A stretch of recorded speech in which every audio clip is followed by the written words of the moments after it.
프리알사주 있으면 생년월일을 불러주세요.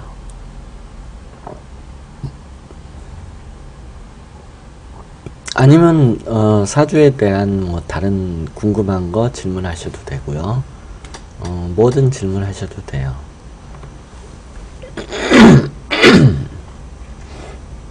아, 맞아. 그랬었죠. 그럼 오늘은 이 간지에 대해서, 천간에 대해서 이런 거예요. 뭐냐면 이 천간이 중요한 거예요. 천간이 중요한 건데, 이 천간이라는 게 뭐냐면 이 세상은 10가지의 성질로 나눌 수 있다. 그러니까 이 세상에 존재하는 모든 것은 10가지의 성질 중에 어느 하나가 된다 하는 거죠. 그러니까 이 세상의 모든 존재는, 모든 것이죠. 모든 것은 10가지 성질로 나눌 수 있다, 그런 뜻이에요. 성질로 나눌 수 있다. 이게 이제 천간의 이제 본질이에요. 이 세상의 모든 거는 10가지 성질로, 그러니까 이 세상은 10가지 성질로 나누어져 있다는 거고, 이거는 이제 성질을 말하는 거예요. 형태가 아니에요. 형태를 말하는 게 아니고 성질을 말하는 거예요. 성질. 그러니까 형태상으로는 물처럼 보여도 성질은 물이 아닐 수 있어요. 그러니까 예를 들어서 이제 술 같은 거, 술도 액체로 되어 있잖아요. 액체니까 수처럼 보이는 거죠. 이제 술이. 그런데 성질 보이기는 이제 수처럼 보이지만 성질로 말한다면 화다 하는 거예요. 술이. 수가 아니고 화. 왜 그러냐면 형태로 분류를 하지 않고 성질로 분류를 하기 때문에 그래요. 잠시만요. 예. 안녕하세요. 네. 칠판으로 보여주셔야죠. 잠깐만요. 네. 그리고 녹화 잊어버리시죠. 예. 네, 제가 또 깜빡했네요. 화면이 2개여가지고 왔다 갔다 해야 되는데 설명하느라고 깜빡했어요. 그래서 천간이라는 거는 형태로 구분하는 게 아니라 이제 성질로 구별을 하는 거죠. 이걸 이제 상이라고 그래요. 상이라고 그래요. 상은 이제 형상을 말하는 거죠. 그러니까 이걸 상이라고 하는데, 이렇게 돼 있어요. 이 세상은 이제 하늘과 땅이에요. 그러니까 10가지 성질로 나눌 수 있으면 하늘이 이제 여기서부터 이제 갑을병정 무기경신임계가 되겠죠. 갑을 병정 무기 경신 임계. 그러니까 하늘은, 이 세상은 10가지 성질로 되어 있다고 말하는데 그것이 본질을 말하는 거예요. 본질. 근본적인 성질. 그래서 이거는 하늘의 성질인 거예요. 하늘의 성질. 그런데 하늘의 성질이 땅에 내려오면 그대로 내려오지 않고 섞여요. 막 섞여서 내려와요. 이게 땅으로 그냥 1대1로 내려왔으면 좋겠는데 오다가 막 섞여요. 이렇게 땅으로 내려오면서 막 성질이 섞여가지고 자축인묘 진사오미로 나타난다 하는 거예요. 자축 인묘 진사오미, 이제 신유 술해. 그러니까 원래 하늘에 있는 10가지 성질이 땅으로 내려올 때는 12가지로 12가지의 형태로 해가지고 막 섞이는 거예요. 그래서 이 갑이 그냥 인으로 내려왔으면 좋겠는데 묘로도 내려오고 또 해로도 내려오고 이렇게 막 섞이는 거예요. 그래서 이 땅에 있는 이 지지는 성질을 말하는 게 아니에요. 섞여 있는 상태를 말하는 거예요. 섞여 있는 상태. 이게 무슨 말이냐면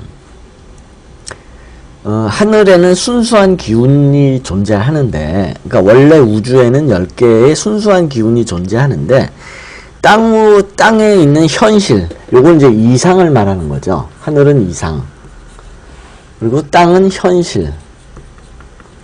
그러니까 이상은 10가지의 이제 이런 성질이 있는데 막상 땅에 내려와서 현실이 되면 이 이상이 그대로 내려오는 게 아니라 막 섞여져 있는 그런 현실이 되더라 하는 거예요. 그래서 이제 그게 이제 예를 들면 뭐 그런 거죠. 이 세상에 있는 이 현실적인 땅에 존재하는 것들은 순수한 게 없잖아요. 순수한 게 없잖아요. 땅에 실제 존재하는 것들은 순수한 게 없어요. 그래서 예를 들어서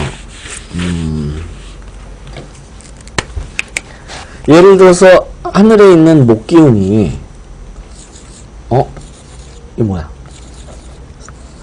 새 거를 뜯었는데도 안 나오네. 이런 말도 안 돼.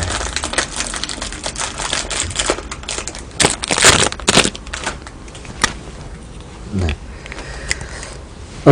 예를 들어서 목기운이 땅으로 내려와 가지고 이제 나무가 된다라고 한다면 순수하게 나무는 목기운으로만 되어 있는 게 아니라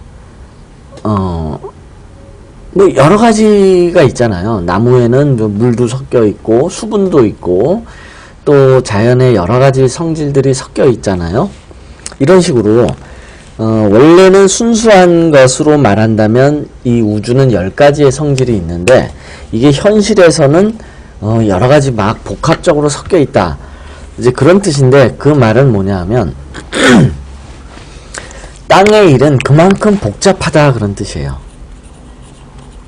땅의 일은 복잡하다 이런 뜻이에요. 복잡하다. 지지가 12개이고 이 지지에는 다 지장간이 있는데 이게 순수하게 하늘의 기운이 순수하게 내려온 게 아니라 막 섞여서 내려오는 그거는 뭐를 말하냐면 땅의 일은 복잡하다 이런 거를 의미하는 거예요. 이게 이제 천간과 지지의 의미예요. 그러면 이제 오늘은 이제 천간 공부를 하는 거죠. 천간 공부. 그래서 천간과 지지를 공부할 때는 이 천간의 의미, 천간 10가지가 의미하는 본질적인 내용을 아는 것이 굉장히 중요해요. 그거를 완벽하게 안다. 물론 완벽하게 알 수는 없어요. 저 역시 완벽하게 안다고는 못해요. 아무튼 그렇게 뭐 완벽에 가깝도록 알 수만 있다면 자연의 이치를 그냥 거의 다 그냥 이해할 수 있고 하는 거예요. 그 중에서 이제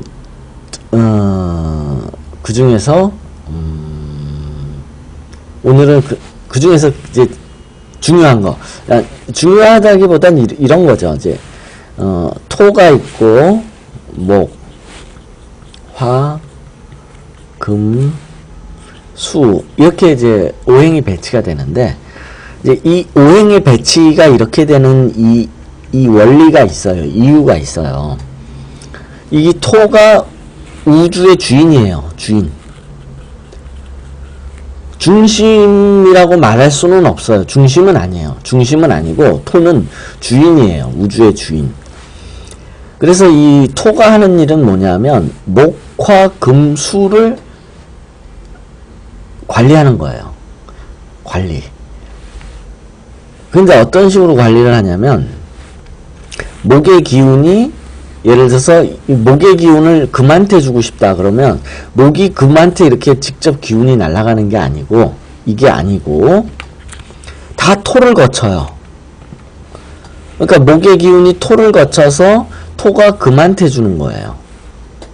그 다음에 예를 들어서 또 목의 기운을 수 쪽으로 돌리고 싶다 그러면 일단 토로 넘어가요. 그런 다음에 토가 수한테 줘요. 이런 식으로 얘가 중간에서 이 목화금수를 관리하는 거예요. 관리예요, 관리. 관리인데 어떤 관리냐면 돌리는 거예요. 얘네들을, 이 기운들을 막 여기저기 막 중간을 자기를 거쳐서, 토를 거쳐서 막 이렇게 주고 싶은 대로 보내는 거예요. 직접 예를 들어서 목 기운이 화한테 간다 이런 거는 있을 수 없어요. 전부 토를 거쳐서 가요. 그래서 사주에 토가 많은 사람은 어떤 사람이냐 하면은 관리직을 해요. 관리직. 근데 이 관리직이라는 게 뭐냐 하면 중간에서 나눠주는 거예요. 예를 들어서 이제 은행에 보면은 여기 이제 이게 직원들이 있고 손님들이 이제 번호표를 끊고 이렇게 줄을 서서 기다리잖아요. 그러면 뒤에 여기 관리가 있어요. 이 직원이 얘한테 물건을 보내고 싶다 그러면 이쪽으로 가요. 관리한테. 관리는 얘한테 보내주고, 또 얘가 얘한테 서류를 넘겨야 된다 그러면 관리한테 갔다가 요렇게 넘어가요. 실제로 그래요. 이 중간에 있는 은행 창구 지키는 사람 뒤에는 항상 관리가 있는데 이 사람을 거쳐서 다 이렇게 돌게 돼 있어요. 이 사람이 분배를 하는 거예요. 분배. 그러니까 이제 조율을 하고 분배를 하는 거예요. 근데 이제 이게 뭐냐면 중개하는 거예요. 중개. 그래서 사주에 토가 많은 사람은 중개일을 해요. 중개일. 그거를 이제 쉽게 얘기해서 관리직이다. 일반 회사에 들어가면은 관리직을 하는 거예요. 이게. 일반 회사에서는 관리직이라고 하고, 원래는 이제 정확하게 얘기하면 중개 역할을 하는 거예요. 그래서 이 중개 역할을 하는 사람들이 이제 브로커라 그러죠. 브로커. 브로커라는 게 이제 알선하는 거죠. 알선. 뭐 토지 브로커, 뭐 부동산 브로커. 그 다음에 뭐 관공서 주변에는 브로커들이 많아요. 법원 앞에 보면은 이제 법률사무소들이 많잖아요. 거기 보면은 그 법률사무소에 보면 이제 사무장이라는 사람들이 있어요. 사무장. 이 사람들이 다 브로커예요. 브로커. 사건 알선하고, 예를 들어서 누가 뭐 형사나 민사 문제가 누가 어려움을 겪고 있다. 그럼 사무장이 그런 사람들을 전부 찾아가지고 내가 일 처리해줄게 하면서 전부 일을 맡아가지고 변호사한테 연결한다든지 아니면 법원에 판사나 검사한테 연결한다든지 전부 브로커 역할을 하는 거예요. 이런 사람들이 토가 많아요. 그 왜 그러냐면 중개를 하기 때문에 그래요. 일에 대한 중개. 그 다음에 얘네들이 이제 잘 돌아요. 목화금수를 잘 돌려요. 잘 배분하고 조율을 하는 거예요. 조율을 해서 얘가 어떤 성과가 나온다. 그러면 그 성과는 토가 가져가는 거예요. 토. 왜냐하면 주인인데 주인이 그 몫을 가져갈 거 아니에요. 결과물을. 그래서 농사가 잘 된다 그러면 농사에 대한 이익은 주인이 당연히 갖는 거죠. 그래서 목화금수를 적절히 이 조화를 만들고 운행을 시키고 이렇게 해가지고 어떤 좋은 결과를 만들었다. 그러면 그 결과물은 토가 가지는 거예요. 토. 그럼 토를 지배하는 자가 이 결과물을 먹는 거예요. 목화금수에 대한 결과물. 이 목화금수를 잘 관리하고 돌리고 하면 이게 만물의 생육을 말하는 거예요. 만물의 생육. 생육이라는 거는 낳고 기르는 거죠. 그래서 토라는 게 이제 만물의 생육을 말하는데, 만물을 생육하기 위해서 이렇게 계속 얘가 조율을 하고 돌리고 관리를 하는 거예요. 그래서 그 결과값도 토가 먹어요. 그래서 그 토를 차지하면 그 만물의 결과를 먹는 거예요. 이게 무슨 얘기냐? 선생님 이해하기 어려워요. 그런데 이게 뭐냐면 이 만물의 생육, 이 목화금수를 돌려서 만드는 거를 생장수장이라고 그래요. 생장수장. 이거는 낳고 기르고, 이거는 결실을 맺고, 장은 이건 거둘 숫자고, 이건 감출장자. 이거는 뭐냐면 보관하고, 감추다는 건 보관한다는 거죠. 이렇게 이 생장수장이 뭐냐 하면 이게 만물의 태어나서부터 죽음에 이르는 과정을 말하는 거이기도 하고, 또는 쉽게 얘기한다면 식물 또는 작물의 식물이나 작물의, 이걸 뭐라고 그래야 되나? 식물이나 작물의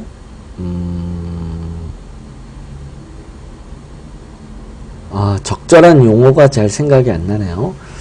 식물이나 작물이 이런 생장수장을 거쳐서 길러지는 거예요. 길러지는 거. 그러니까 뭐냐면 어떤 식물이든 생장수장을 거치지 않는 식물은 없다는 거예요. 생장수장. 어떤 식물이든 생장수장이 없는 식물은 존재하지 않아요. 그러면 이 생은 언제 일어나냐면 봄에 일어나고, 장은 막 성장하는 거예요. 길장자는 이제 성장한다는 뜻이거든요. 이건 여름. 그 다음에 거둘 숫자는 이거는 열매를 맺는 가을. 그 다음에 감출장자는 열매를 보관하는 겨울인데, 모든 식물은 이 생장수장이라는 과정을 거쳐서 태어나고 죽고 하는 거예요. 그리고 계절로 이제 이거를 나눈다면 봄에 생을 하고, 여름에 장을 하고, 가을에 수를 하고, 겨울에 장을 한다는 건데, 굉장히 중요한 얘기를 할게요. 이제 열대지방은 어떨까요? 열대지방은 여름이 길어요. 1년 내내 여름이잖아요. 1년 내내 열대지방은. 그러면 생장수장 중에서 장이 아주 긴 거예요. 장의 구간이. 그래서 열대지방은 나무가 성장만 해요. 굉장히 크잖아요. 김병만의 정글의 법칙에 이렇게 열대지방, 아마존이나 뭐 어디 적도지방, 보르네오 뭐 예전에 그쪽도 갔었죠. 그러면 그런 밀림에 가보면 나무들이 무지하게 크잖아요. 이게 여름만 길면은, 여름이 긴 곳에서는 장이 커져요. 그러면 어떻게 되느냐. 요 단계는 짧겠죠. 생의 단계 짧고, 수의 단계도 짧고, 장의 단계도 짧은데, 이 여름에 이 긴 장의 단계만 큰 거예요. 그러면 나무가 성장만 해요. 막. 그래서 밀림은 나무가 커요. 근데 문제는 뭐냐면 자라기만 할 뿐 열매를 못 맺는다 하는 거예요. 그래서 김병만이 이런 말을 했어요. 밀림에 가면 막상 먹을 게 없어요. 이런 말을 했어요. 실제 그 정글의 법칙에 보면 거기 이제 나와서 하는 얘기가 있는데, 우리가 생각하기에 열대지방 가면 열대과일도 많고 뭐 먹을 거 많다고 생각하잖아요. 근데 아니에요. 막상 먹을 게 없어요. 김병만이가 그랬어요. 실제로 그 정글의 법칙의 밀림 지역에 가면 먹을 게 없어가지고 하루 종일 먹을 거 찾아다녀요. 그 왜 그러냐면 이 수를 못하기 때문에 그래요. 나무가 자라기만 해요. 그냥 생 구간은 짧고 이 수 구간도 짧고 장 구간도 짧고 이 여름에 장만 이 크니까 그냥 막 자라기만 하는 거예요. 나무가 성장만 해요. 열매를 맺지 못하고. 그 다음에 또 꿀을 한번 이제 따는 것도 한번 나왔었죠. 그 김병만 저도 어쩌다가 한 번씩 보는데 밀림에도 그 벌들이 나무 사이에다가 이제 벌집에서 이제 꿀이 나오더라고요. 근데 꿀이 아주 조금이에요. 아주 조금. 그냥 먹을 뭐 숟가락으로 떠먹는 거 뭐 이러고 캐가지고 짜서 뭐 이렇게 먹을 거는 거의 꿈도 못 꾸고 아주 양이 적더라 하는 거예요. 왜 그러냐 하면 여름이 길면 나무가 자라기만 해서 그래요. 반대로 북극지방을 가면 어떻게 되느냐. 추운 지방. 추운 지방은 이 장이 길겠죠. 겨울. 이거는 이제 밀림. 이거는 북극. 예를 들어서. 그러면 북극지방은 겨울이 길기 때문에 장만 길어요. 장만. 장 수는 작고 장만 길어요. 북극지방은. 그러면 아니 자라야 될 거 아니에요. 여름에 식물이. 자라지도 못하는 거예요. 여기는. 그러니까 여기도 역시 먹을 게 없어요. 그래서 가장 좋은 게 뭐냐? 사계절이 뚜렷한 거예요. 우리나라처럼. 사계절 뚜렷한 지방. 이 사계절 뚜렷한 지방이 생장수장이 골고루 이루어져요. 그래서 그럼 어떤 좋은 점이 있냐? 식물의 가지수가 무지하게 많아요. 왜냐하면 생장수장이 완벽하니까 먹을 것도 많고 먹는 종류도 많고. 그래서 우리나라가 나는 옛날에 우리 한국이 음식 문화가 발달 안 한 줄 알았어요. 뭐 뉴스 같은 데 보면 옛날에 뭐 물론 7, 80년대 뭐 뉴스죠. 보면은 뭐 요리는 프랑스 요리가 최고야. 뭐 중국 요리가 최고야. 뭐 이렇게들 많이 얘기하잖아요. 근데 내가 최근에 한 몇 년 전부터 이렇게 TV를 보면 웰빙 뭐 많잖아요. TV에서 웰빙 방송들 뭐 보약이 되는 밥상 뭐 이런 거 보면, 그 다음에 또 TV에 뭐 6시 내 고향 해가지고 농촌이나 어촌 마을 이렇게 이제 하잖아요. 먹는 식재료가 무지하게 많아요. 우리나라가 식재료가 무지하게 풍부해요. 우리나라가. 그 왜 그러냐 하면 생장수장이 잘 갖춰지면 그만큼 식재료도 풍부하고 먹을 수 있는 종류가 많은 거예요. 하여튼. 그래서 이게 자연의 법칙 때문에, 이 생장수장이라는 자연의 법칙 때문에 그렇구나 하는 거예요. 이게 이거 아는 사람 없어요. 이런 거. 우리나라가 식재료가 무지무지하게 풍부한 거예요.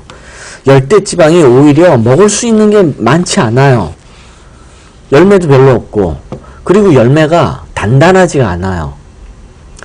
이 가을에 이게 가을에 열매를 맺는데, 가을이 이제 금이잖아요. 오행으로 치면 금이고, 요게 이제 목이고, 화고, 금이고, 이제 수인데, 이 금은 단단하다는 뜻이에요. 단단하다.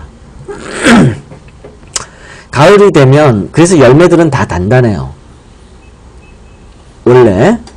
그런데, 열대지방의 열매들은, 이 금이 약해서 여름만 강해가지고, 열매가 단단하지 않아요. 저기 베트남이나 태국이나 거기도 배도 있고 뭐 여러가지 열매들 많대요. 한국에서 나는 열매들. 수박도 있고. 근데 무르대요. 단단하지가 않대요. 그 이유가 뭐냐 하면 가을이 없으니까 이 금기운이 약한 거예요. 그래서 열매도 단단하지 않은 거예요.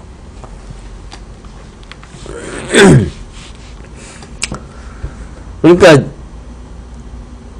이제 역학을 사주를 처음 공부하는 사람들은 사주라는 게 이 역사적으로 보면은 중국에서 만들어주고, 중국은 황하 문명이 이제 문명의 발상지고, 그래가지고 온대 지방, 특히 황하 쪽 지방을 중심으로 해가지고 이 역학이 만들어졌을 거고, 그래가지고 사주 같은 것도 이 그 온대 지방, 이 동북아시아 이쪽 지방 사람만 사주가 맞고, 열대지방이나 뭐 서양 사람들은 사주가 안 맞는 거 아니냐, 이렇게 생각하기 쉬운데 아니에요.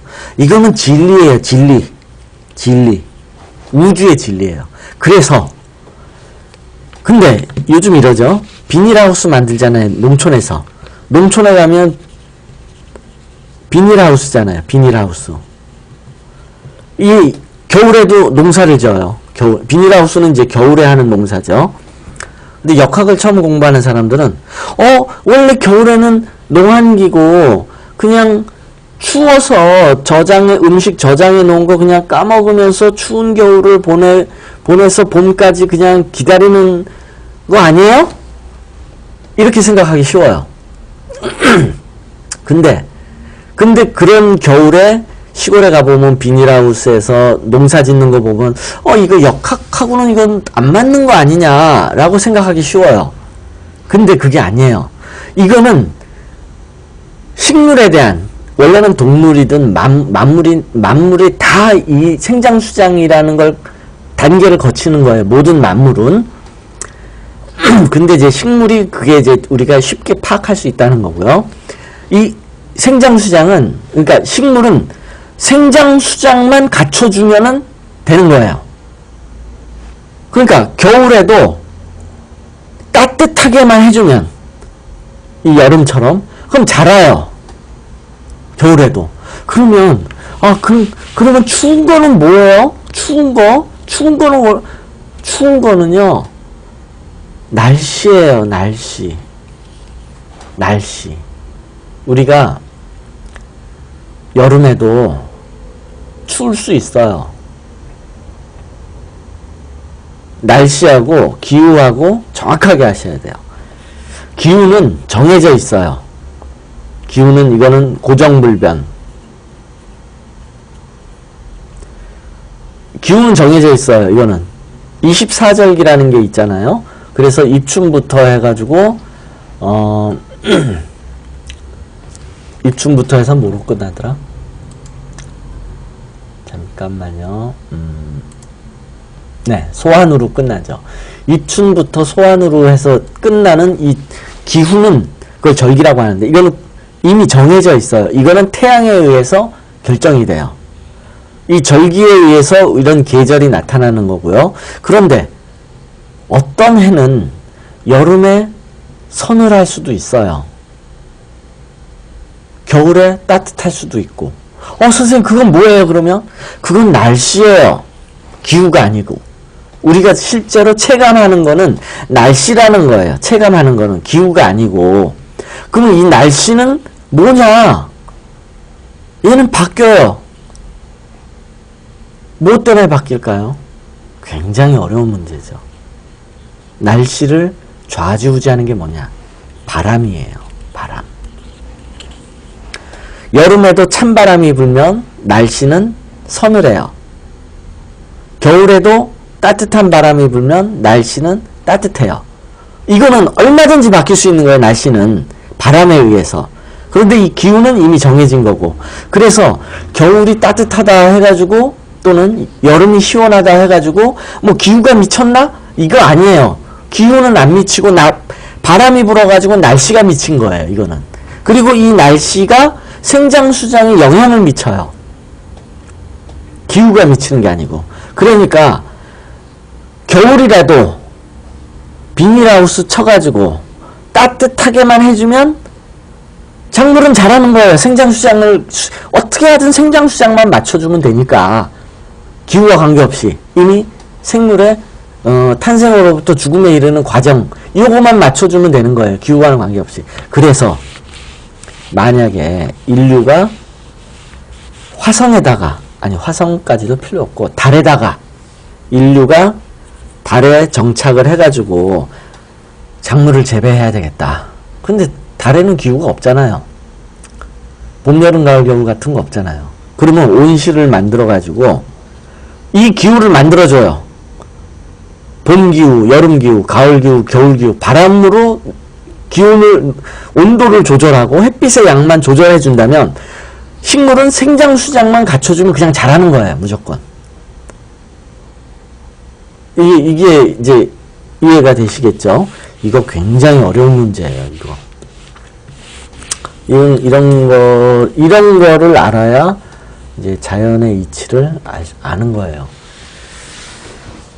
제가 한 가지 재미있는 얘기를 했죠. 뭐냐면 날씨가 실제로 사람한테 춥고 더움을 느끼게 하는 주범이에요. 기후가 아니고 날씨. 그리고 얘는 바람이 원인이 되는 거예요. 여름에도 북극에서 찬바람만 갖고 와가지고 한반도에다 쫙 뿌려주면 여름에 아주 그냥 시원하겠죠. 얘를 조절하면 돼요. 바람. 이 바람이 뭐냐면 경이에요. 아, 참. 이런 얘기, 이건 건 이제 이것이 사주학이다 나오고요. 이게 굉장히 중요한 거예요. 굉장히 중요해요. 근데 물론 이제 사주에서는 써먹을 일은 없어요. 별로. 아무튼 그래서 내가 하고 싶은 얘기는 뭐냐면, 그러면 생장수장이 잘 갖춰져 있는 지역, 그러니까 생장수장이 원활하게 잘 갖춰져 있는 지역은 그 땅은 식물도 풍부하고 식물이 잘 자라겠죠. 식물이 잘 자라는 거예요. 열매도 열리고 잘 자라요. 그러면 그 결과물을 누가 먹냐? 그 지역의 땅이 먹는 거예요. 땅. 그러니까 생장수장이 잘 이루어지는 지역이 굉장히 축복받은 지역이 되는 거예요. 그러면 그 지역에 사는 사람은 축복받은 사람이 되겠죠. 축복받은 사람. 생장수장이 잘 일어나는 지역에 살면 그 지역은 농산물도 풍부하고, 농산물이 풍부하면은 그거를 먹기 위해서 짐승들도 많이 번식을 할 거고, 그러면 그 땅은 축복받은 땅이잖아요. 사람 살기 아주 좋은 땅이잖아요. 그러면 그 축복받은 땅에서 문명이 더 발전을 하겠죠. 문명 발달이 잘 이루어질 거예요. 그러겠죠. 그게 어디냐? 지구의 온대지방. 지구의 온대지방, 지구가 지구가 이게 적도면, 여기가 적도면, 요 지역이 온대지방이잖아요. 온대. 이제 사계절 뚜렷한 지역. 지구상에서 문명이 발달하는 곳은 이 온대지방일 수밖에 없다는 거예요. 그 얘기는. 열대지방은 문명이 발달할 수 있는 땅이 아니에요. 축복받은 땅이 아니에요. 극지방도 마찬가지고. 오로지 온대지방, 사계절이 뚜렷한 지방만 사람들이 살기가 좋고 거기서 문명이 발달할 거라, 그런 뜻인 거예요. 그래서 묘하게 이건 이제 이런 거죠. 뭐냐면 이제 서양에서 이제 이 연구를 많이 했죠. 왜 중위도죠. 지구의 중위도, 여기를 이제 중위도라고 그러죠. 중위도. 여기가 고위도, 저위도. 이상하게 선진국들은 전부 중위도에 몰려있더라. 그 이유가 당연히 이 축복받은 땅에 살기 때문에 그런 거예요. 그러니까 서양인들이 몰라요. 왜 중위도에 있는 나라들이 전부 문명이 발달할까? 현재 왜 선진국들은 왜 전부 중위도만 있을까? 적도 지역, 예를 들어서 뭐 동남아시아나 아프리카, 얘네들은 왜 맨날 못 살까? 정확한 원인을 모르는 거예요. 그런데 사실은 음양오행적으로 이거를 해석할 수 있다 하는 거예요. 이 얘기를 들으면 서양의 이런 이제 인류학자들이 기절을 하겠죠. 그래서 그렇구나. 이게 만물의 생장수장, 어떤 땅이 축복받은 땅인가 하는 거를 그 근본적인 원인을 알고, 그리고 거기서 문명이 발달할 수밖에 없구나, 선진국은 그런 데서만 나올 수밖에 없구나 하는 거를 하여튼 믿거나 말거나, 걔네들은 뭐 믿거나 말거나 하여튼 음양오행적으로는 역학적으로 이렇게 풀이를 할 수 있다 하는 거고요. 이제 네, 이건 그런 거고, 하여튼 이런 거를 이해하는 게 이제 사실은 음양오행의 원리를 이해하는 굉장히 이제 중요한 것들이죠. 그 다음에 이제 오늘 이제 그 얘기를 하다 말았는데, 그래서 이제 이 얘기가 잠깐 삼천포로 나갔었는데, 중요한 거는 이제 요거 항상 요 그림이에요. 요 표. 항상 요렇게 그려야 돼요. 요렇게 그려야 되고, 그 다음에 이게 말하는 게 있어요. 요 표가 말하는 게 있어요. 요 부분, 이 화와 수 부분은 생명에 관한 작용을 해요. 생명이라는 거는 뭐냐면 생사, 살고 죽고. 이건 이제 쉬운 한문이어서, 살고 죽고는 화와 수의 문제예요. 목과 금은 수단의 문제, 어떻게 살 것인가, 그 문제예요. 이런 거예요. 오행 중에서 화와 수는 생명에 관한 문제, 목과 금은 어떻게 살 것인가는 살아가는 수단의 문제예요. 그래서 사주를 딱 봤을 때 생사가 걸린 문제다, 누가 아프다든지 누가 태어난다든지 이렇게 생과 사에 관한 문제를 풀어야 된다 그러면 화와 수를 보는 거예요. 그 다음에 얘가 어떻게 살 것인가, 어떤 수단을 가지고 이 세상을 살 것인가 하는 문제를 풀으려고 하면 목과 금을 보는 거예요. 토는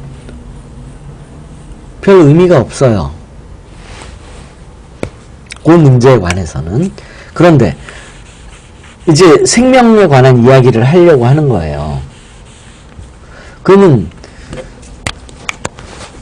여기 화와 수가 생명에 관한 얘기인데, 화는 죽음에 관한 얘기예요. 죽음에 관한 내용. 수는 탄생에 관한 내용이에요. 예를 들어서 죽음을 보려고 한다 그러면 화를 보는 거예요. 화가 어떻게 됐나. 그 다음에 아기를 낳아야 된다든지 임신이라든지 이렇게 생명을 살려야 된다든지 이렇게 살려야 되는 문제를 보려고 하면 수를 보는 거예요. 그러니까 예를 들어서 누가 병에 걸려서 죽는다, 그럼 병을 치료해야 된다, 이 죽음과 관련된 부분, 그런 거는 이제 화를 찾아보고, 뭐 애를 낳아야 된다든지 또는 살려야 된다든지 하면은 수를 보는 거예요. 이 중에서 이 수가 그러면 이제 두 개가 있죠. 하나는 임수가 있고 계수가 있어요. 이 중에서 이 계가 바로 생명에 관한 근본의 문제를 이야기해요. 무지하게 중요하고 인간에 굉장히 지대한 영향을 미쳐요. 특히 여자한테 이 개라는 건 너무너무 중요해요. 왜 그러냐면 요 개가 생명을 만드는 작용을 하는데 여자가 생명을 만들잖아요. 그렇기 때문에 이 개는 여자와 직결이 돼요. 만약에 여자 사주에 이 개의 수가 고장이 나면 생명을 못 만들어요. 즉 임신을 못한다 그런 뜻이에요. 또는 임신을 해도 낳지를 못해요. 중간에 낙태가 된다든지 아이가 병이 된다든지 뱃속에서. 특히 개수는 생명을 직접적으로 말하기 때문에 여자한테 중요한 건데, 어디서부터 얘기를 해야 되나.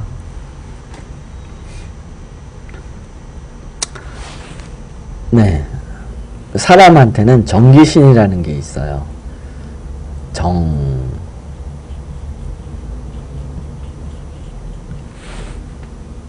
그 다음에 기, 신. 이 정은 생명의 근원이에요. 생명의 근원. 기는 힘의 근원. 신은 생각의 근원. 이건 이제 이것이 사주학에도 나오는데 이 문제는 사주학에서 다루지는 않아요. 원래는 선도에서 다뤄요. 선도. 신선수행하는 선도에서. 그러니까 신선수행하는 애들은 이거를 굉장히 많이 연구를 하죠. 이 부분을.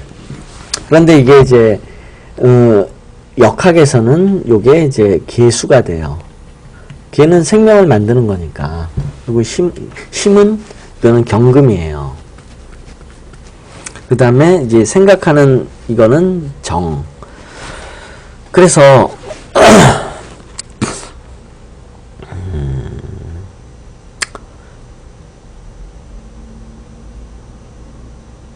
그래서 이게 이제 생명에 관한 얘기는, 생명에 관한 거는 전부 이 개에 관련된 얘기인데, 이거는 또 음양학을 공부를 해야 돼요. 이렇게 돼 있죠. 하늘이 있고, 땅이 있어요. 이 음양학이라는 게 뭐냐면, 사주학에서는 음양학을 다루지 않아요. 이 음양학은 근본적인 원리. 그러니까 뭐냐면, 오행이라는 건 뭐냐면, 이건 이제 구성 요소예요. 구성 요소. 이 우주는 5가지 목화토금수라는 구성 요소가 있다. 그런 뜻이에요. 얘네들은 움직이지 않아요. 그냥 분류만 해놓은 거예요. 요런 성질이 있다. 그럼 이런 구성 요소들을 결합을 시키고 만들고 지지고 볶고 해가지고 뭔가 일을 벌리는 게 뭐냐면 그게 음양이에요. 음과 양. 즉 음과 양의 힘에 의해서 오행을 다뤄가지고 변화를 일으키는 거예요. 그런데 이제 이걸 음양학이라고, 그래서 이제 음과 양을 다루는 문제를 음양학이라고 하고, 오행에 관한 공부가 바로 오행학이죠. 이 오행학이 대부분의 점술이에요. 모든 점술은 전부 오행학으로 되어 있어요. 사주뿐만이 아니라 모든 점술이 오행학으로 되어 있어요. 딱 하나만 빼고, 주역 빼고. 주역은 음양학이에요. 주역만 빼고 사주니 유기미니 기문둔갑 많거든요. 전부 오행학이에요. 음양에 관한 얘기가 거의 없어요. 99%가 오행으로 되어 있어요. 그리고 오로지 이제 주역만이 음양에 관한 이야기를 해요. 근데 주역에서는 또 오행에 관한 얘기는 하지는 않아요. 그런데 음양에 관한 거는 주역을 통해서 공부할 수 있어요. 그런데 오행에 관한 책은 없어요. 이거 참 미스테리예요. 이것도 뭐냐면 나는 오행만 좀 공부 좀 해볼래 하면 책이 없어요. 나는 음양만 좀 공부해볼래 그럼 주역책 사보면 돼요. 그런데 오행만 공부할래 하면 책이 없어요. 책이. 그래 놓고 모든 점술은 전부 오행학으로 되어 있어요. 아이러니예요 이게. 그래서 막상 사주니 유기민이 이렇게 음양 오행으로 점을 친다 해놓고 오행의 원리를 제대로 설명해 놓은 책이 없는 거예요. 기가 막힌 거예요. 이게 참 아이러니예요 진짜. 이 점술이 전부 오행학으로 되어 있으면서도 막상 오행에 관한 진짜 제대로 된 책은 하나도 없어요. 이건 지워도 되죠. 이제 이렇게 되는 거예요. 이제 음양학에 관한 얘기를 잠깐 해야 되는데, 그래서 이 자연은 이제 하늘과 땅으로 되어 있는데, 이건 이제 양이고, 음이에요. 이건 남자잖아요, 남자. 하늘이 남자고, 이건 여자잖아요. 그러면, 하늘은 화기운이에요. 땅은 수기운이고. 그럼 이 수기운이 하늘로 올라가서 다시 내려와야 돼요.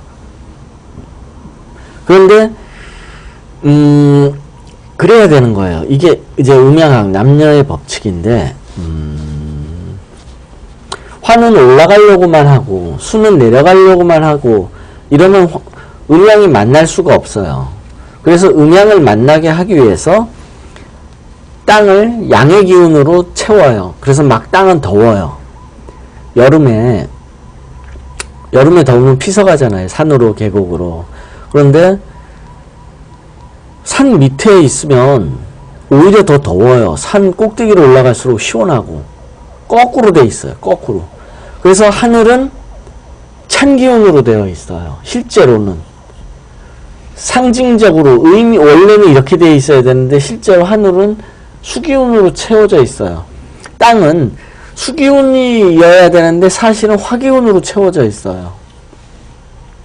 근데 이 수기운 중에서 이게 무슨 수냐 하면 계수예요. 계수. 그래서 이제 역학책이나 사주학책 보면 빗물이 계수다 이런 말들이 나오는데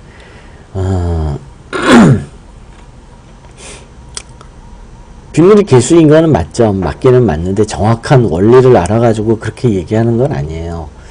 그런데 이제 뭐냐 하면 생명을 만들려면은 이렇게 하늘에서 빗물을 떨어뜨려야 되는 거예요. 하늘에서. 그래서 빗물이 계수가 내려와 가지고 생명을 만들어요. 땅에. 그래서 이 개에 의해서 생명이 일어나요.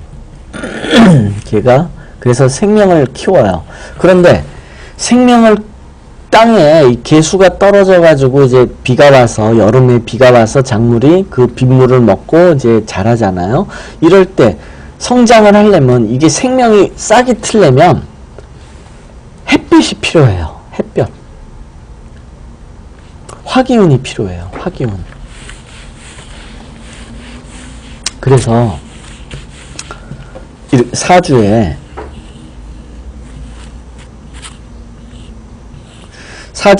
화기운이 없다. 온통 수기운만 있다. 온통 수기운만 있다. 이러면 아이를 가지기 어려워요.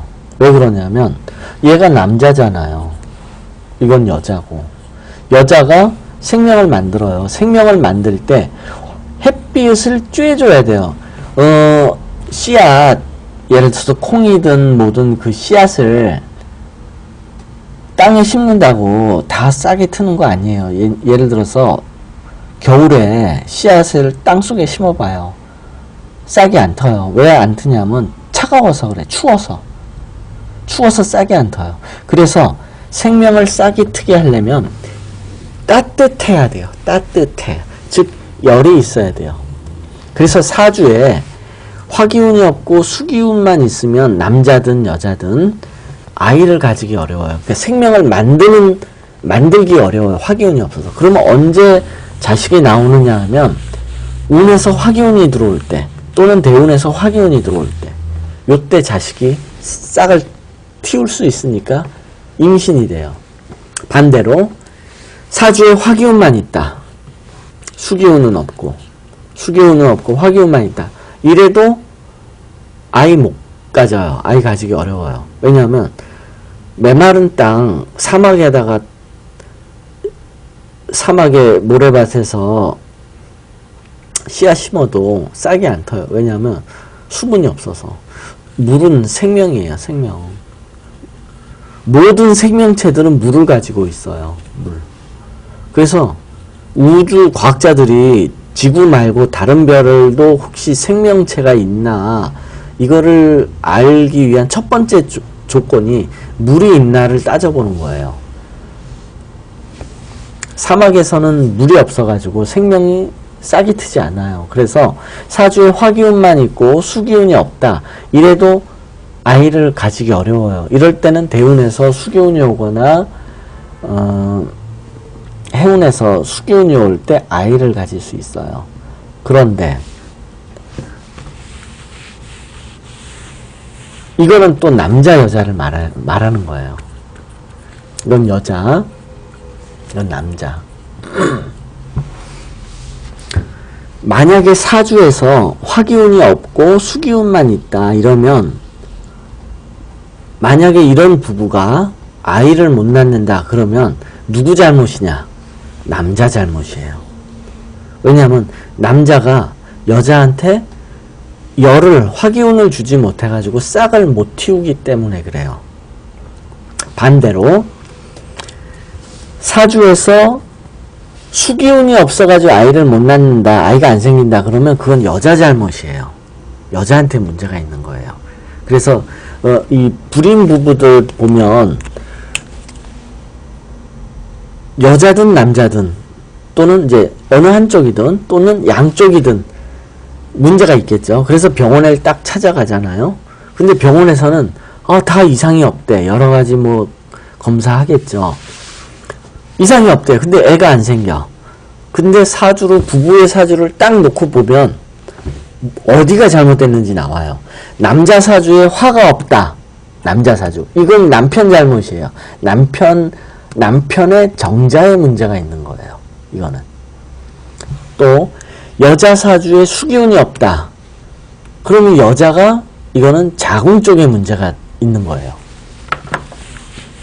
양의학적으로는, 즉 해부학적으로는 뭐 산부인과에서 아무리 봐도 이상이 없대요. 근데 사주상으로는 이상이 있는 게 나오는 거예요. 그러면 운에서 부족한 부분이 들어올 때 아이가 생겨요. 그래서 이 여자예요. 이제 여자를 그릴게요. 여자죠. 이 여자 몸이다.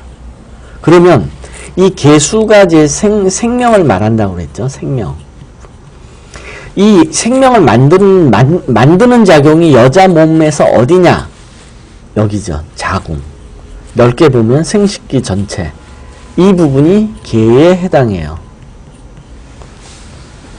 원래 이제 한의학에서는 이제 이 콩팥을 여기가 이제 콩팥인데 콩팥을 개라고 해요. 근데 그거는 한의학적으로 사람의 장기를 구별할 때 그런 거고 음양오행적으로 생명을 만드는 차원에서 분류를 하면 그러니까 더 광범위하고도 본질적으로 분류를 하는 거죠. 그러면 여자의 이 성기가 다 자궁 포함해서 다 개예요. 그래서 이 개수를 보면 여자 사주에서 사주가 이렇게 있잖아요. 여자 사주에서 어딘가에 개가 있겠죠. 천간 어딘가에 예를 들어서 개가 있거나 지지 어딘가에 개가 있겠죠. 이 부분에서 운에서 타격이 오면 여기도 타격을 받아요. 예를 들어서 개가 타격을 받는다 그러면 정이죠. 정하고 개가 운에서 정운이 들어오면 개가 충을 맞죠. 이러면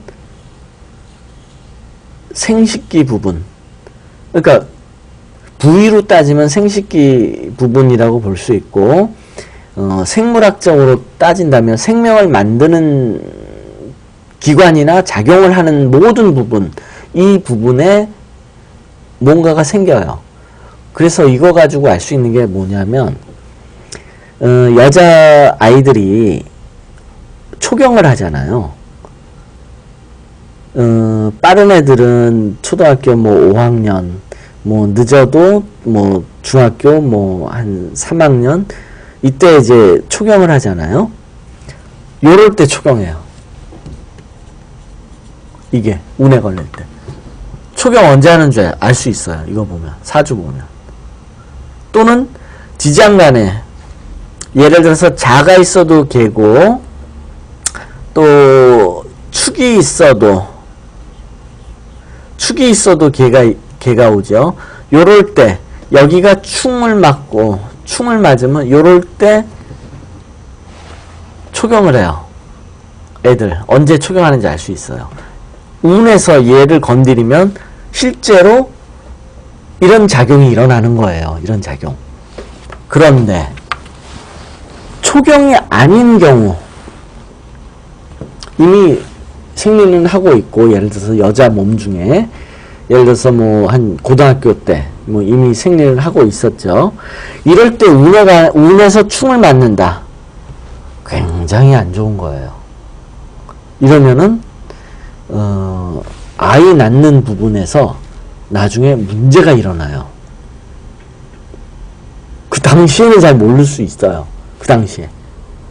그런데 아이 낳는 부분에서 뭔가 어디 하자가 생기는 거예요. 이게 굉장히 무서운 거죠. 그래서 이 개라는 거는 이제 생명에 관한 건데, 여자의 역할 중에서 가장 중요한 역할이 뭐냐? 아이 낳는 거잖아요. 여자의 역할 중에서 첫 번째 역할, 아이 낳기.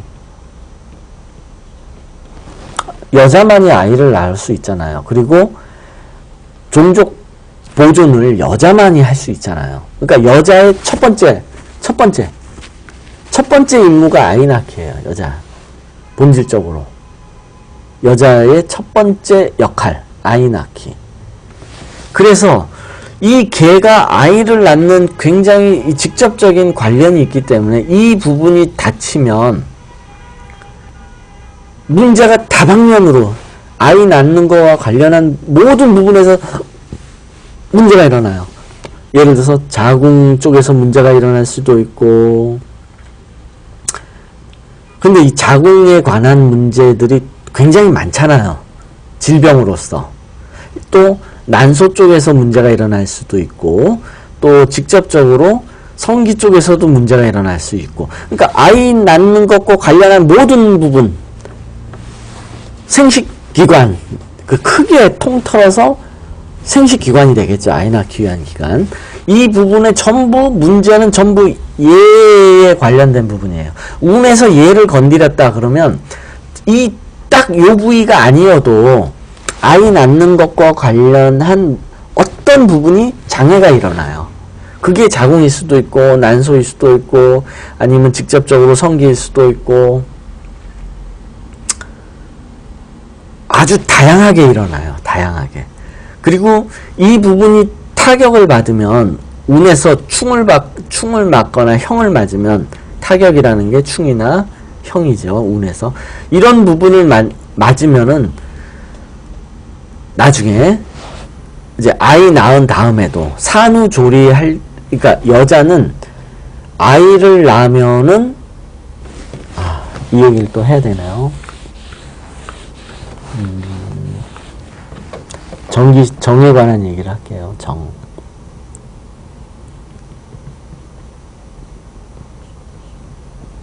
이게 이제 정이 생명에 관한 작용이에요. 사람한테는 정이라는 게 있어요. 이 정이 고갈이 되면 죽는 거예요. 그럼 생명이 고갈이 되는 거예요. 죽음. 이 정이 고갈이 되면 죽어요. 그러면 갓난 아이 때는 정이 굉장히 많아요. 그런데 이제 예를 들어서 사람 수명이 요새 평균 나이가 80살이다. 1살부터 한 80살까지 산다라고 했을 때, 태어날 때는 정이 풍부해요. 정풍부. 그런데 살아가면서 점점 정이 말라가서 이때는 정이 고갈이 돼요. 정고갈. 그래가지고 정이 완전히 말랐다. 그게 죽음이에요. 죽음. 어떤 죽음이냐면 자연사. 이 정의 고갈은 자연사예요. 근데 사람은 자연사 하는 사람이 의외로 드물어요. 그리고 자연사 할 때는 본인도 알아요.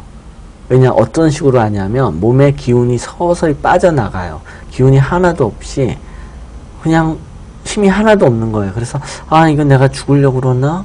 죽겠는데? 이걸 느껴요. 근데 그런 경우는 굉장히 드물어요. 보통 한 90살 넘어가지고 살면은 이제 그걸 느껴요. 이게 자연사고, 대부분은 어떻게 죽느냐면 병 들어서 죽어요. 대부분. 그러니까 정이 고갈되기 전에 죽는 거예요. 대부분.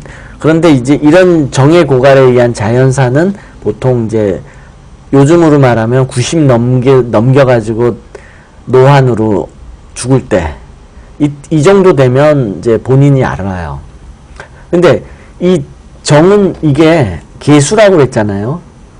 개라고 그랬잖아요. 이게 수기운이에요. 수기운. 즉 물기가 마르면 죽는다는 뜻이에요. 그래서 고목 있죠, 고목. 고목. 고목은 이제 늙은 나무잖아요, 늙은 나무. 늙은 나무. 늙은 나무는 보면 어떨까요? 껍질이 두꺼워요. 껍질 두껍다. 껍질 두껍다. 늙은 나무가 껍질이 두꺼워요.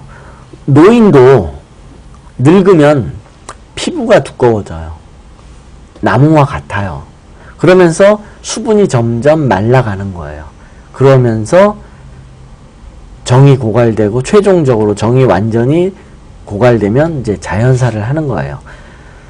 이렇게 자연사예요. 나무도 그렇고 사람도 그렇고. 근데 아까 그 얘기로 잠깐 돌아가 볼까요? 아까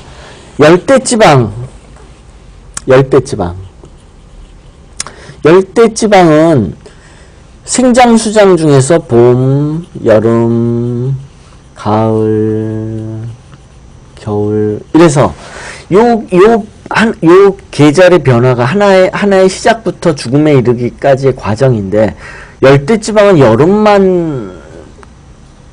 여름이 기니까 그냥 자라기만 많이 자란다고 그랬잖아요.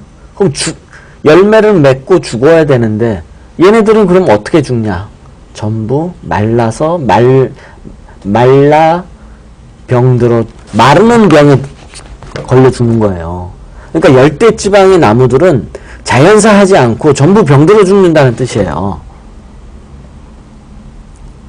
원래 모든 동물이나 식물이나 자연사, 겨울이 되면 이게 죽음인데 자연사를 해야 되는데, 열대지방의 나무들은 여름이 길기 때문에 여기까지 못 가요. 여기까지 가서 죽는 나무들은 지극히 드물겠죠. 대부분은 병들어서 죽는다 그런 뜻인 거예요. 여기서 죽으면. 여기서 죽어도 병들어서 죽는 거고, 여기서 병들어서 죽는 거, 다 병들어서 죽는 거지만, 큰 나무들이 의외로 병들어서 죽는다는 거예요. 열대지방의 나무들은. 잠깐 이 얘기를 했었는데, 이 얘기가 아니고, 이제, 네, 시간이 좀 벌써 10시네요. 잠깐 10분 쉬었다 할게요.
예, 뭐 궁금한 게 있으시면 전화, 뭐 질문하시고요. 근데 이거는 이제 사주풀이가 아니어가지고 좀 재미가 없으실 수도 있어요. 근데 물론 이제 선생님은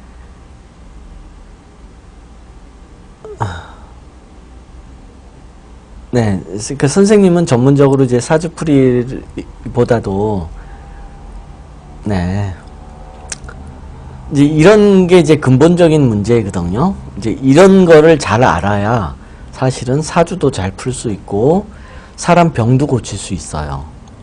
이게 다 의술하고 직결돼요. 직결.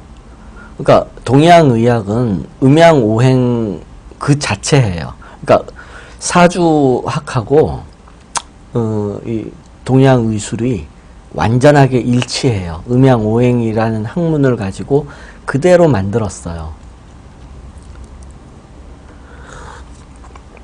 그래서 이런 근본적인 문제를 잘 알면 사람 병도 고칠 수 있어요. 네. 오행에 대응하는 장기에 충이 걸리면 그 장기가 역할을 중단한다는 뜻이에요.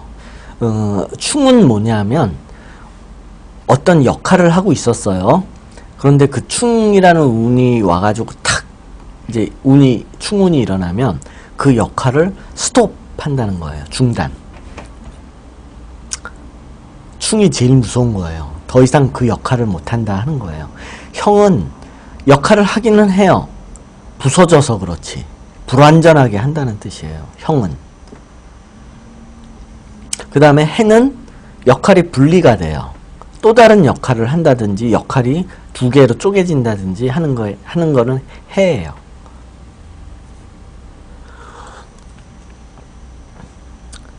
그래서 제일 무서운 게 충이에요. 충이 되면 그 기능이 스톱 해버려요. 스톱. 그래서 사람이 많이 아프잖아요. 많이 아파가지고 오늘 내일 하는 사람들, 죽음이라는 게 뭐냐, 의학적으로 서양의학적, 동양의학도 마찬가지지만 인류한테 전통적으로 죽음이라는 게 뭐냐면 심장 멈추다예요. 심장이 멈추어야 비로소 죽음을 인정을 해요. 이게 이제 전통적인 방법이기도 하고 현대도 마찬가지예요. 심장이 멈춰야만 비로소 이거 죽었다 라고 얘기를 해요. 모든 생명 동물이. 그래서 많이 아픈 사람 오늘 내일 할 때 심장이 정화해요. 이게 충이 걸려요. 죽는 날. 오늘 내일 하는 사람은 언제 죽나 볼 때 일진에서 이 정화가 충이 걸리면 심장이 멈추는 거예요. 이게 죽는 날이에요.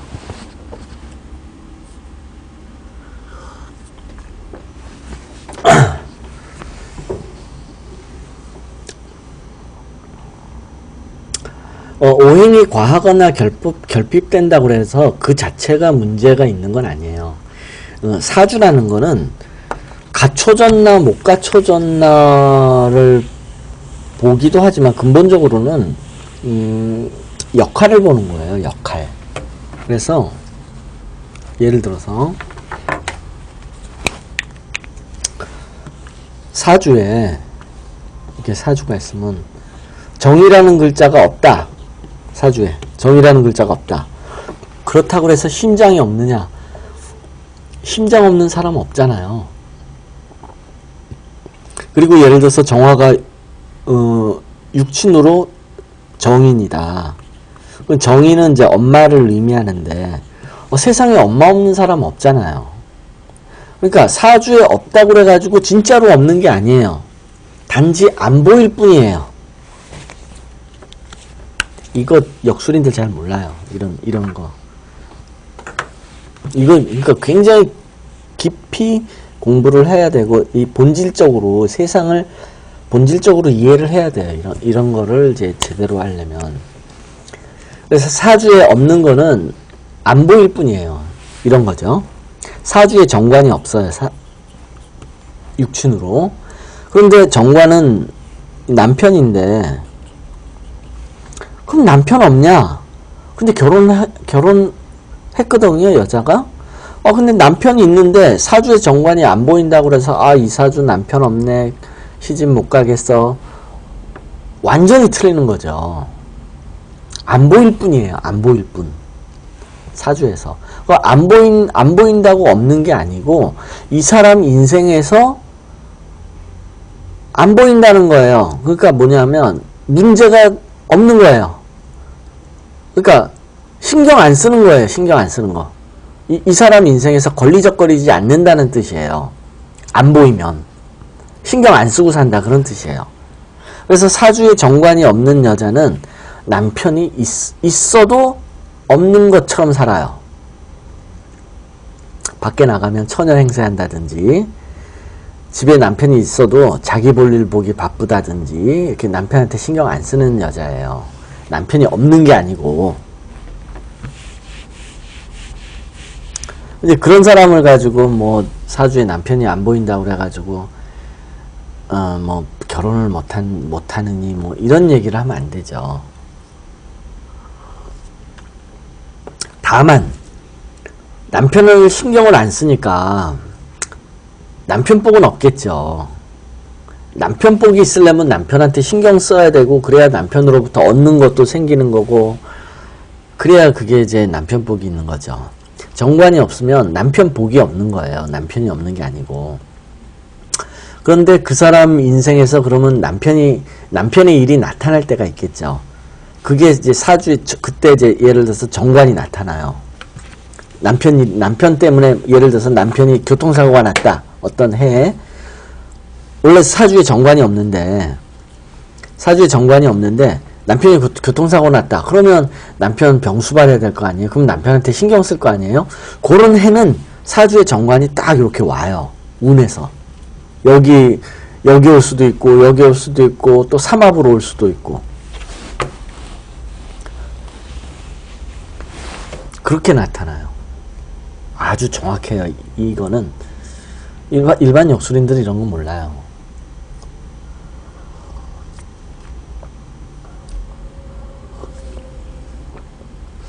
그 다음에 오행이 과하거나 결핍하면 딱히 어떤 문제가 있는 건 아니에요. 딱히 문제가 있는 거는 아니고, 일종의 체질로서 의미를 갖는 경우는 많아요. 체질로서. 예를 들어서 사주에 화기운이 많다. 이게 이제 병이든 정이든 화기운이 많다. 이렇게. 그러면 이 사람은 뚜껑이 열린 거예요. 뚜껑. 이 부분이 머리, 몸통, 그 다음에 사지, 지장간요. 이렇게 나눌 수 있거든요. 화기운이 이렇게 천간에 있다 그러면 머리에 열이 있는 거예요. 이 사람들은 머리에 뚜껑이 잘 열려요. 굉장히 다혈질이라는 뜻이에요. 굉장히 그러니까 머리 쪽으로 열이 받으니까 굉장히 감정 기복이 심해요. 감정적이에요. 한마디로 말해서 냉정하지 않아요. 그런데 반대로 이 천간이 수다. 그러면 감정이 없어요. 이 사람은 굉장히 냉혈인간, 굉장히 차분해요. 이성적이에요. 머리가 차갑다는 뜻이에요.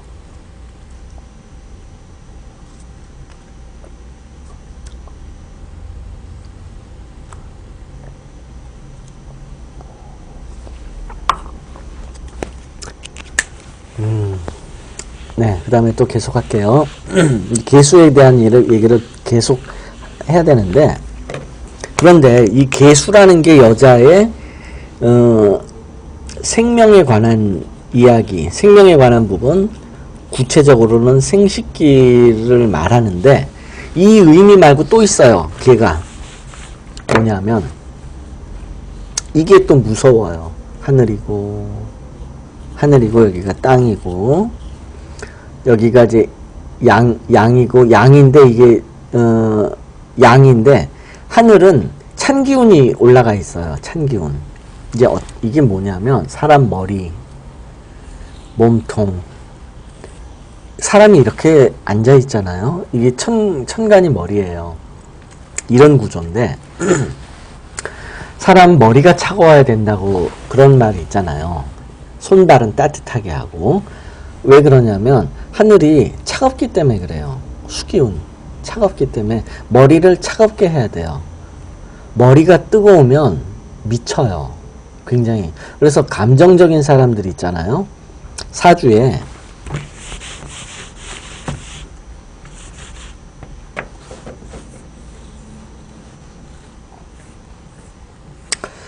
천간이 화가 많다. 이렇게 뭐 화가 많다 그러면 굉장히 감정적이에요. 이 사람들은 감정적. 감정의 기복이 굉장히 강해요. 그래서 막 다혈질. 이런데 이런 사람들은 이 머리가 뜨겁다는 거예요. 여기가. 그러면 폭발해요. 폭발. 그래서 머리에 병이 잘 나요. 예를 들어서 뭐 두통도 잘 일어나고 머리에 병도 잘 일어나요. 뇌병. 왜 드라마 같은 거 보면 사장님이 큰 회사에 큰일이 나거나 그러면 아이고 그럼 뒤통수 만지면서 쓰러지잖아요. 열받아서 그런 거잖아요. 열받아서. 머리에 열받아서. 그래서 머리는 항상 차가워야 돼요. 그래서 사주상 화기운이 있는 사람들은 머리병을 조심해야 돼요. 머리병. 예를 들어서 머리병이 뭐냐면 이게 중풍, 뇌졸중 같은 거예요. 뇌졸중. 이런 병이에요. 그래서 머리를 차갑게 해야 되고요. 왜냐하면 하늘이 이렇게 수기운이 있기 때문에 자연의 이치가 가장 건강한 거예요. 자연의 이치가. 자연의 이치가 왜 건강할까요? 왜냐하면 자연은 영원히 살잖아요. 죽지 않고. 영원히 사는 게 얼마나 건강해야 영원히 살겠어요. 그러니까 자연의 이치를 따른다는 거는 굉장히 건강하게 사는 거예요. 오래 살 수 있다 그런 뜻이에요. 장수의 근본이 뭐냐면 자연의 이치를 따르는 거예요. 왜냐하면 자연은 만년, 억만 년을 살잖아요. 자연은 영원히.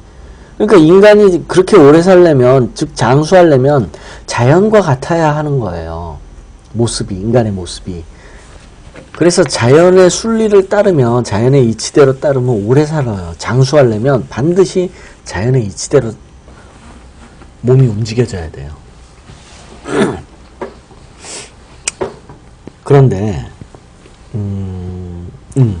이 수기운 중에 계수예요. 임수가 아니고. 그래서 이 사람의 장기 중에서 오장육부가 있는데 오장육부 중에 이제 해당하지 않는 장기들이 뭐가 있냐면 뇌와 자궁이 있어요. 그 중에 그게 다 뭐냐면 개예요. 개.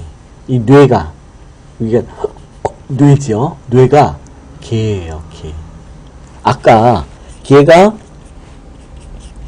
여자의 자궁이나 생식기라고 그랬잖아요.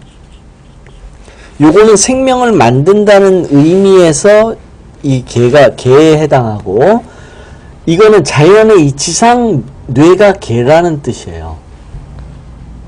그래서 이 개가 다치면 머리를 다쳐요. 사주에.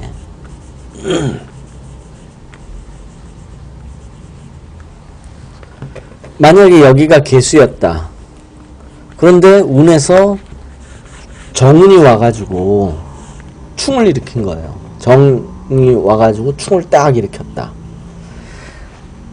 이 생명에 관한 부분을 다치거나 뇌를 다쳐요. 두 군데를 다 다칠 수도 있고. 굉장히 무서운 거예요. 이 세상의 병 중에, 인간이 갖고 있는 병 중에 절반은 뇌병이에요. 이 세상의 병의 절반, 50% 정도는 뇌병이에요. 뇌병이 뭐냐면 각종 신경병. 왜냐하면 뇌가 개수인데 이 개가 뒤에 연수로 해가지고 척추로 해가지고 이렇게 이어져요. 척추 안에 척수가 있어요. 그 척수 안에 신경이 내려가가지고 온몸으로 이렇게 연결이 돼요. 그래서 이 개를 다치면 신경병이 걸려요. 모든 신경장애에 의한 병은 전부 개병이에요. 예를 들어서 팔다리가 저려, 그 다음에 중풍, 그러니까 신경통, 풍, 이거 다 뇌병이에요. 신경통, 신경에 관한 거, 또는 풍이라는 게 뭐냐면 이렇게 떠는 거예요. 떠는 게 풍이에요. 팔을 떨 수도 있고 다리를 떨 수도 있고, 어떤 사람은 혀가 떨리기도 하고, 어떤 사람은 눈꺼풀이 떨리기도 하고, 이렇게 떠는 게 풍이에요. 이게 신경에 문제가 있기 때문에 그런 거예요. 신경. 이건 해부학적으로도 그렇게 서양의학에서도 그렇게 진단해요. 근데 원리가 이렇다 하는 거예요.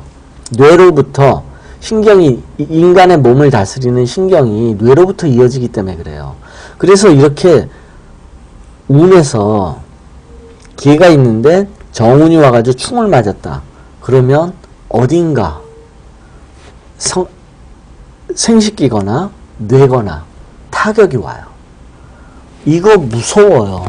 이런 거를 내가 이런 사례를 많이 접했는데, 어떤 거냐면, 여잔데,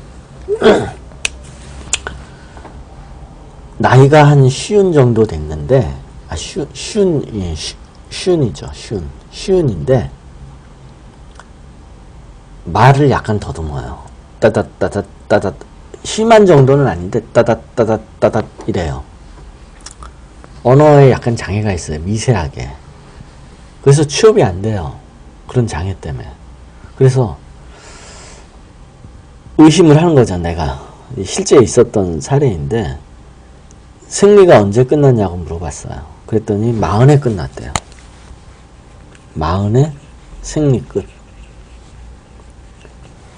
나이가 50인데 겉으로 보면 한 60살 정도로 보여요. 50세인데. 그래서 어렸을 때 어디 다친 적이 없냐고 그랬더니 머리를 다쳐가지고 한 3개월 입원을 했었대요. 고등학교 때. 개수를 다친 거예요. 개수로. 근데 아주 미세하게 다쳤어요. 왜 머리, 자동차나 이렇게 사고 나가지고 머리 다쳐가지고 쓰러지면 막 엑스레이 찍어보고 뭐 MRI 찍어보고 CT 찍어보고 막 그러잖아요. 근데 이상이 없어요. 병원에서 그렇게 찍어보고 뭐 2, 3일 내에 찍어보죠. 근데 이상이 없어요. 그러면 적절한 보상도 못 받고 뭐 돈 조금 받고 뭐 퇴원하겠죠. 그런데 미세하게 얘한테 타격을 주고 그게 5년, 10년 이렇게 지나가면 커져요. 증상이. 그래가지고 그때부터 후유증이 나오는 거예요.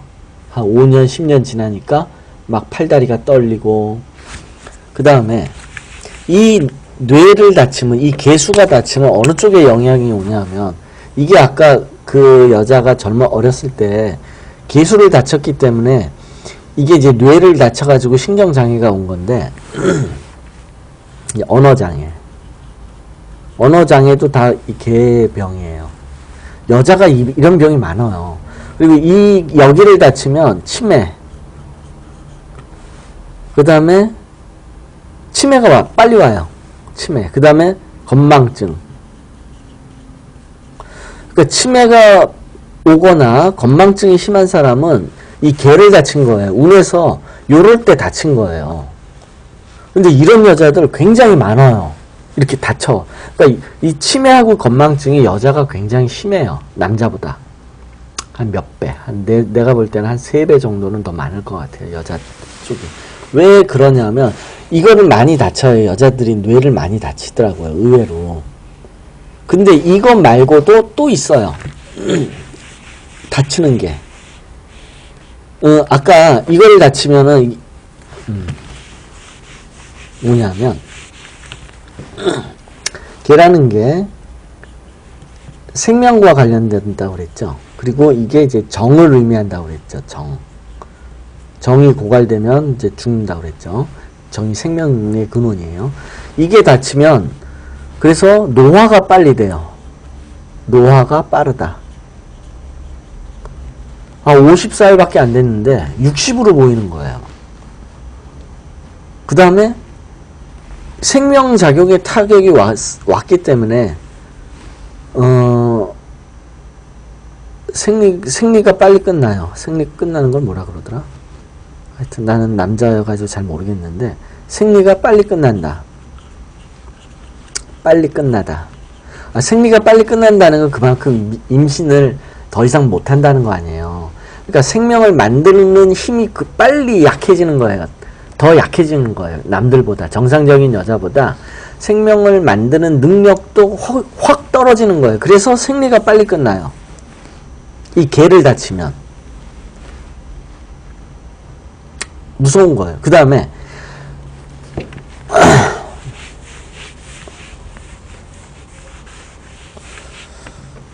이제 선도에서 이게 이제 정이 이걸 이제 정이라고 그랬죠. 정이 이제 이 개예요. 이 정은 원정이 있고 원정이 있고 정이 있어요. 이 정은 보통 사람. 그러니까 뭐냐면 이런 게 있어요. 정기신이 있는데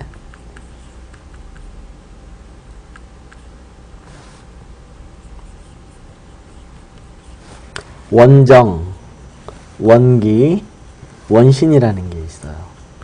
요건 뭐냐 하면은 원래 정과 기와 신이 있는데 원정, 원기, 원신이라는 게 있어요. 이게 뭐냐면 갓난아기, 엄마 뱃속에 있을 때는 정기, 신을 가지고 있는 게 아니라 원정, 원기, 원신을 가져요. 그런데 엄마 뱃속에서 이제 밖으로 나오면 요것들은 다 숨어요. 몸속으로 숨고 얘가 이제 인간으로서 이유 세 가지를 가지게 돼요. 그런데 엄마가 아이를 만드는 과정이 어떠냐 하면 엄마를 그릴게요. 엄마가 이제 아기를 이렇게 이제 임신을 하잖아요. 이게 이제 아기가 있어요. 이렇게. 여자가 생명을 만드는 작용을 이제 얘기를 할게요. 이제 임신을 하게 되면은 아이를 뱃속에서 키워야 되잖아요. 그 키우는 능력이 뭐냐면 개수예요. 정. 이제 정으로 키우는 거예요. 정이 생명이잖아요. 그러니까 아이를 만드는 게 생명을 만들기 때문에 정을 활용을 하는 거예요.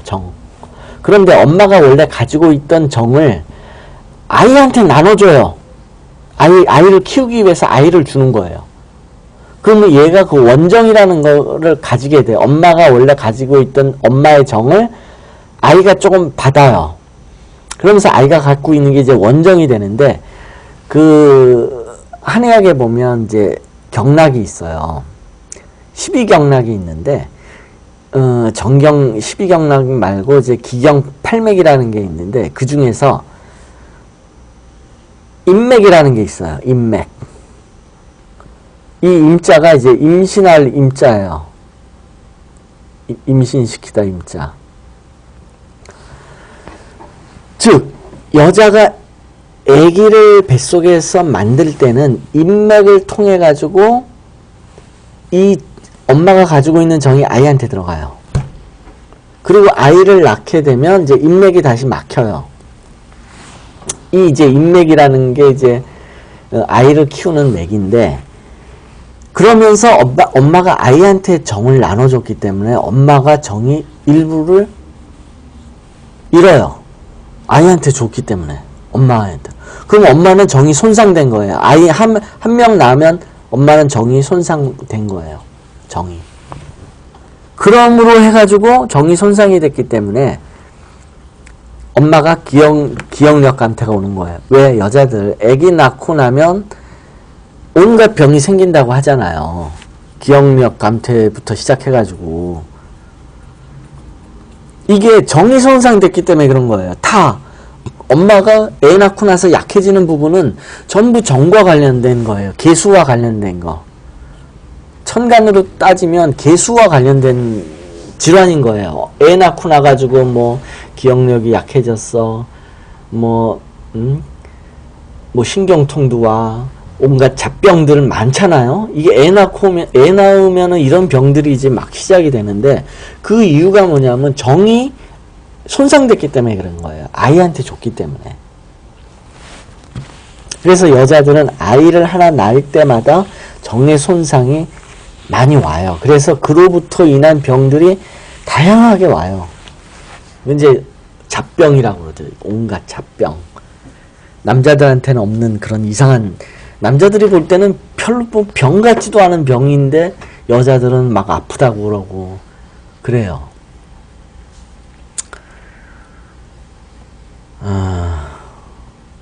그런데 그래서 애 낳고 산후조리라는 게 있잖아요. 산후조리가 이 정을 보충을 해야 되는 거예요. 산후조리 할 때. 그래서 산후조리가 굉장히 중요한 거예요. 산후조리를 잘못하면 뭐 어디가 아프니 뭐니 이런 건 많잖아요. 이게 산후조리를 왜 해야 되냐면, 왜 잘해야 되냐면 애기한테 정을 그만큼 빼앗겼기 때문에 내가 보충을 해야 되는 거야. 정에 대한 보충. 최대한 해야 돼요. 물론 완벽하게 다 보충을 할 수는 없어요. 이제 애 낳기 전으로 돌아갈 수는 없지만 그래도 많이 보충을 해야 돼요. 그래서 여자는 애를 낳게 되면, 즉 이 개에 대한 손상이 오게 되면 이제 여러 가지 잡병도 오고 빨리 늙어지게 되고 이제 그러는데 기억력도 감퇴되고 뭐 하여튼 그런데 이렇게 한번 생각해 봐요. 뭐냐면 그럼 이 정이라는 거는 태어날 때는 많은데 살아가면서 서서히 고갈돼 가지고 노인이 다 늙으면 결국 정은 완전하게 고갈되고 그러면 죽는 거다. 이게 법칙인데 만약 정을 내가 잃지 않고 고갈시키지 않는다면 안 죽을 거 아니에요. 그렇지 않겠어요?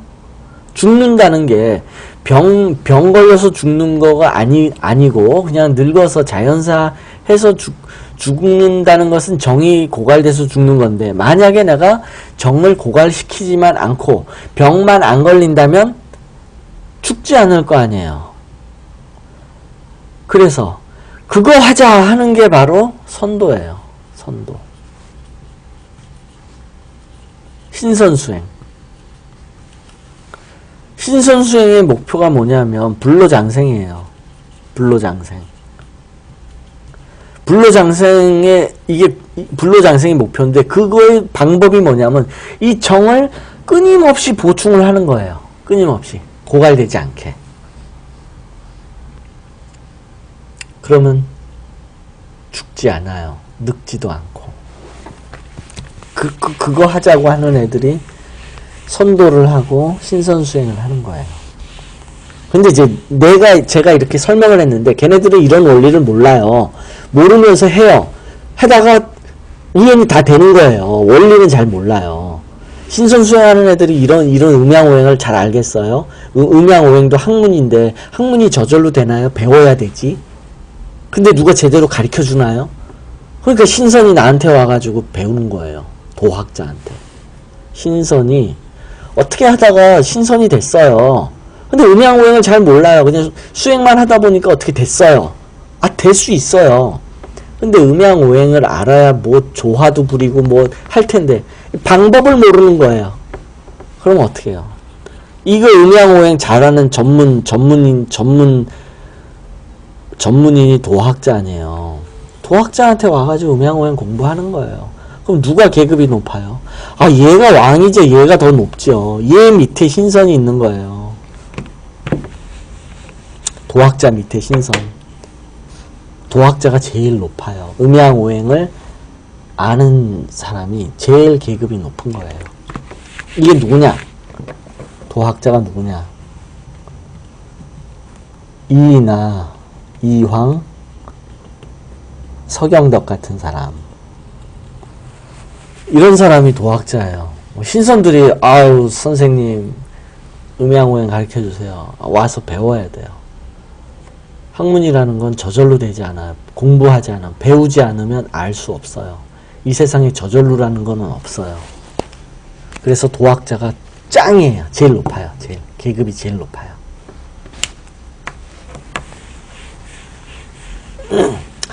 아, 정을 어떻게 보충하냐고요? 이거는 이제 사주학과는 관계가 없어요. 저는 도학자니까 아는 거예요. 저는 이거 전문 원래 이거 연구하는 사람이에요. 그래서 제가 도학자예요. 사주는 이제 아르바이트고. 이 정을 보충한다. 이제 정이 고갈되지 않게 끊임없이 보충하면은 늙지 않고 죽지도 않는 건데, 그러면 이게 이제 내단, 외단, 그 다음에 방술, 이렇게 세 가지가 있어요. 이건 이제, 이 내용은 이제 이것이 사주학이다 해도 조금 나와요. 자세히 나오지는 않지만, 그래도 어느 정도 설명이 돼 있어요. 그걸 한번 읽어보세요. 그래서, 이 개라는 게 생명을 의미하기 때문에 이 사주에 개가 있으면 직업적으로 뭘 하느냐 하면 생명과 관련된 일을 해요. 사주에 개가 많다. 사주에 여기도 개, 뭐 여기도 개, 천간에 개가 많다. 그러면 이 생명을 다루는 거를 직업으로 해요. 직업을 가져요. 하는 일이 이거예요. 이런 사람들이 뭐냐면 뭐 식물원에서 뭐 식물 이제 기르는 사람들, 생명 키우잖아요. 식물원에서 이제 연구하는 사람들이 있죠. 뭐 생명공학 하는 사람들, 생명공학 연구소에서 이제 하는 사람들 있잖아요. 왜 황우석 교수가 예전에 했던, 황우석 박사가 했던 뭐 그 줄기세포 같은 거, 이거 다 생명 다루는 거잖아요. 사주에 그 연구원들은 이게 있어요. 이게 있어야 내가 생명을 다루는 그런 일을 할 수 있다 하는 거예요. 사주에. 그 다음에 간호사 많아요. 간호사도. 왜냐하면 아픈 사람 죽으면 안 되잖아요. 계속 보살펴야 되잖아요. 죽지 않게. 이런 간호사들은 생명을 관리하는 간호사고, 또 병화를 가진 사람도 간호사를 할 수 있어요. 이거는 의료 분야. 뭐냐면 약이냐 독이냐, 요거는 이제 병화고 요거는 생명이고, 좀 달라요. 그러니까 사주에 병화가 많으면 죽일 거냐 살릴 거냐, 주로 이거를 다뤄요. 그런데 사주에 개가 많다 그러면 이거는 의료 분야가 아니고 그냥 간호하는 거예요. 죽지 않게 계속 요양보호사 같은 사람들. 그 다음에 보양식 파는 사람들, 보양식 장사. 왜 보양식 있죠? 보신탕이니 또 삼계탕, 뭐 삼계탕, 보신탕, 뭐 왜 보양식이라고 해서 파는 것들 많잖아요. 장어, 뭐 우리 세상에 이렇게 알려진 것들. 이런 장사하는 사람들은 전부 개가 있어요. 오래 살라고 이런 거 파는 거예요. 먹이는 거예요.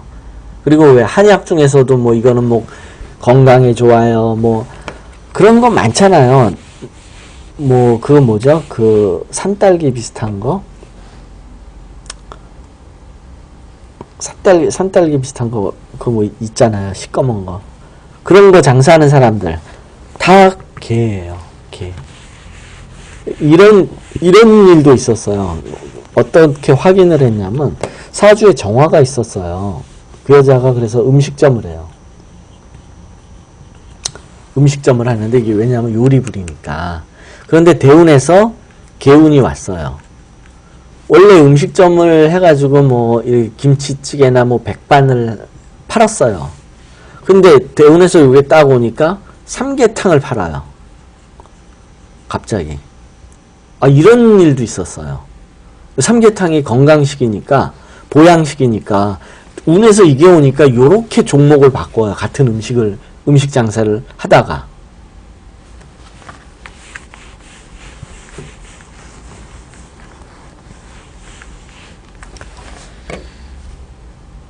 그래서 이게 사주에 개수가 많으면 이렇게 생명과 관련된, 그런 일을 하더라 하는 거예요.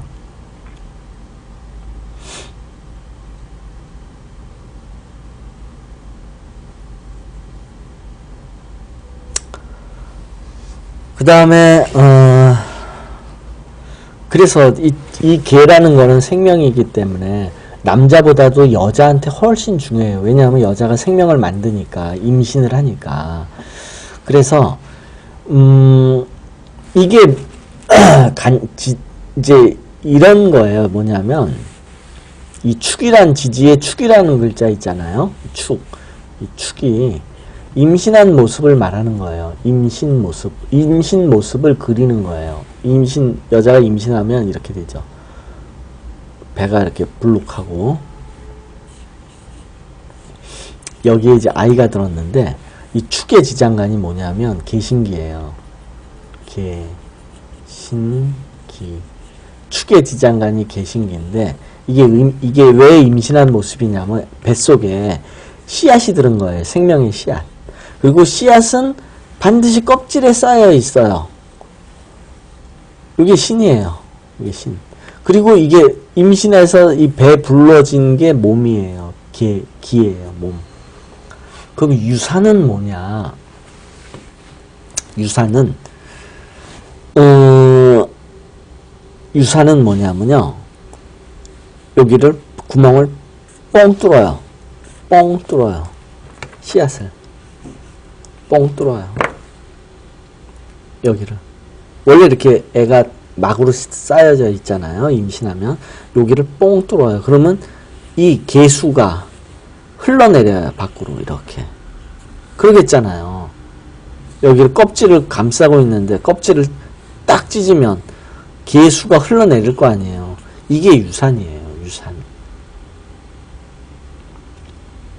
유산이 이 원리예요. 이 원리.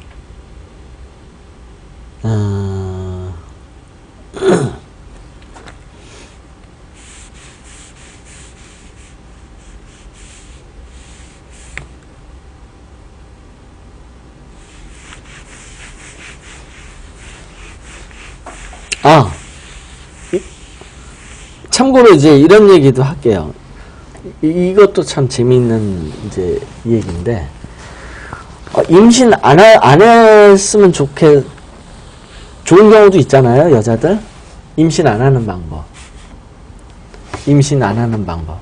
선생님, 임신 안 하는 방법 알려주세요. 임신 안 하는 거 어렵잖아요. 근데 자연의 이치를 알면 임신을 안 할 수 있어요. 성관계만 하는 거죠. 어떻게 하냐면, 이게 땅이에요.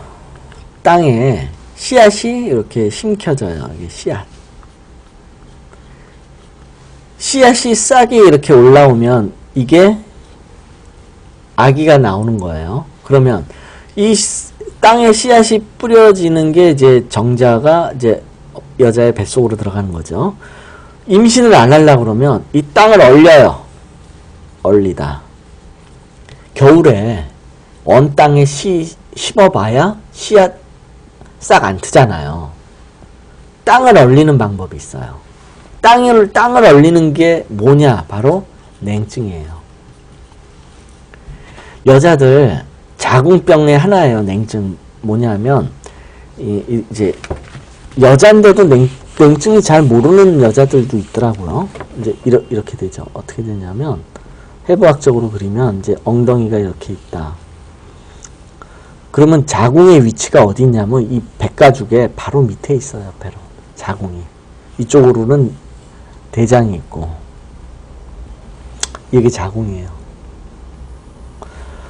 바로 백가죽 밑에 있기 때문에 냉증이 오면 여기가 싸늘해요. 싸늘. 이게 동토가 된 거예요. 동토. 겨울땅, 언땅. 싸늘해지면 이게 냉증이고, 이게 냉증이고, 언땅, 동토예요. 겨울땅. 동토. 이렇게 되면, 그래서 냉증에 걸리는 사람들이 여자가 임신이 안 되는데, 여자들 냉증이 있으면 임신 안 되거든요. 왜냐하면, 겨울에 언 땅에 심어봐야 싹 안 트잖아요. 그러니까 임신이 안 되는 거예요. 그래서 임신 안 되고 싶으면 일시적으로 여기를 냉증을 일으켜요. 차갑게. 백가죽 위를. 예를 들어서 얼음 같은 거를 올려놔요. 성관계 한 다음에 바로. 그러면 올 거 아니에요. 백가죽이. 그러면 동토가 되는 거예요. 일시적으로 냉증을 일으키는 거예요. 그러면 이거를 한 이틀 정도 하면 뭐 이틀 내내 얼음을 올려놓으라는 얘기는 아니고 이렇게 백가죽을 차갑게 하면 동토가 되기 때문에 씨앗이 싹이 안 터요. 이게 임신을 막는 방법이에요. 이런 방법으로. 이건 자연의 원리를 알기 때문에 이런 방법을 알 수 있는 거예요. 이게 자연의 원리를 모르면 방법이 없어요. 그냥 무조건 임신돼야 되는 거예요. 이런 방법이 있어요. 땅을 얼리는 방법. 즉 냉증을 인위적으로 일시적으로 냉증을 일으키는 거예요. 강제로. 그러면 임신이 안 돼요.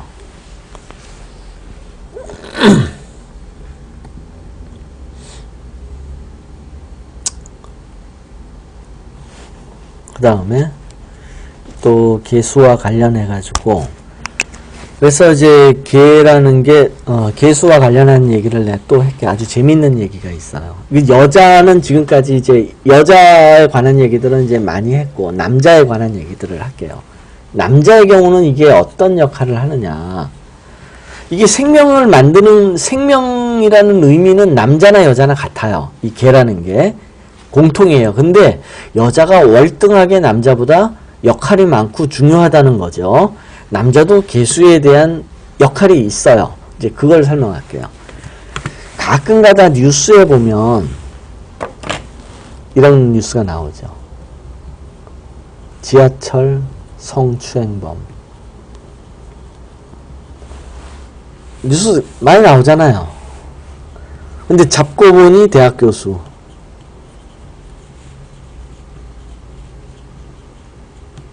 잡고 보니 판검사. 아니 사회적으로 볼 때는 이렇게 저명 인사들이 이렇게 추잡한 짓을 하더라 하는 거예요. 그래서 잡아가지고 왜 그러셨어요? 이렇게 지체 높으신 분이 왜 그러셨어요? 라고 물어보면 나도 모르겠어. 내가 왜 그랬지? 내가 미쳤나봐. 이렇게 얘기를 해요. 이게 왜 그러느냐? 얘 때문에 그래요. 얘 때문에. 남자 사주에 개가 있을 때 충이 걸리면 오작동을 해요.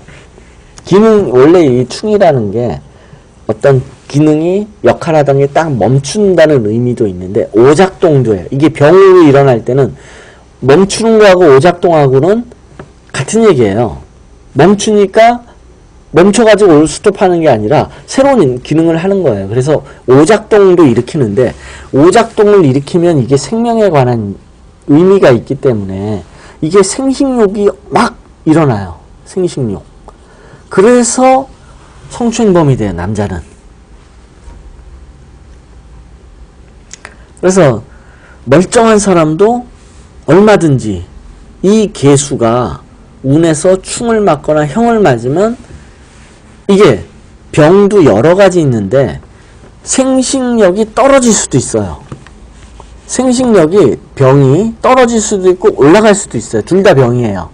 이거는 이거는 뭐냐면 허증이라고 하고 이제 한의학적에서 이거는 실증이라고 그래요. 실증에 걸리면은 능력이 오버하는 거예요, 그냥. 그러면 생식욕이 막 솟구쳐가지고 통제를 못해요. 그래서 이제 이걸 한의학적으로 따지면 원래 이제 이게 콩팥이에요. 콩팥이 이렇게 두 개가 있죠. 사람 남자나 여자나 이렇게 해가지고 여기서 이제 요게 방광이 임수고 요 콩팥이 개예요. 신장. 근데 이 개가 장기로서는 신장이 개인데 해부학적으로 나중에 연구를 해보니까 원래 동양에서는 이렇게 알고 있었어요.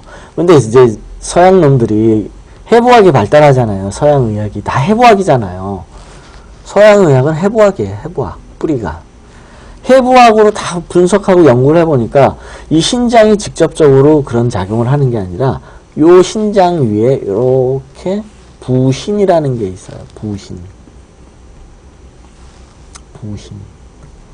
이 부신이 생식 호르몬, 생식 능력을 좌지우지하더라 하는 거예요. 해부학적으로 이건 밝혀진 거예요. 그래서 부신 호르몬, 부신의 피질에서 나오는 호르몬이 생식 호르몬인데 이 부분이 해부학적으로는 고장이 나가지고 과다 분비가 되든 하여튼 항진돼가지고 성추행범을 만들더라 하는 거예요. 이건 해부학적으로. 근데 동양의학에서는 이거를 이제 알고 있었죠. 하여튼 남자한테는 그렇게 작용을 하더라 하는 거예요. 그러니까 이게 정에 의해서 충을 맞으면 오버하면 생식 능력이 올라갈 수도 있고 반대로 떨어질 수도 있어요. 떨어지면은 이거는 생식 능력이 떨어지니까 뭐 이런 병도 있을 수 있죠. 뭐 무정자증. 이건 다 병이에요. 뭐 이런 병이 있잖아요. 애 못 낳는 병. 남자가 이런 거로 일어나요. 남자는. 여자도 그렇지만 여자는 좀 더 광범위하고 또 복잡하고 이렇게 일어났는데 남자는 비교적 단순하게 이런 식으로 남자한테도 영향을 미치더라 하는 거예요.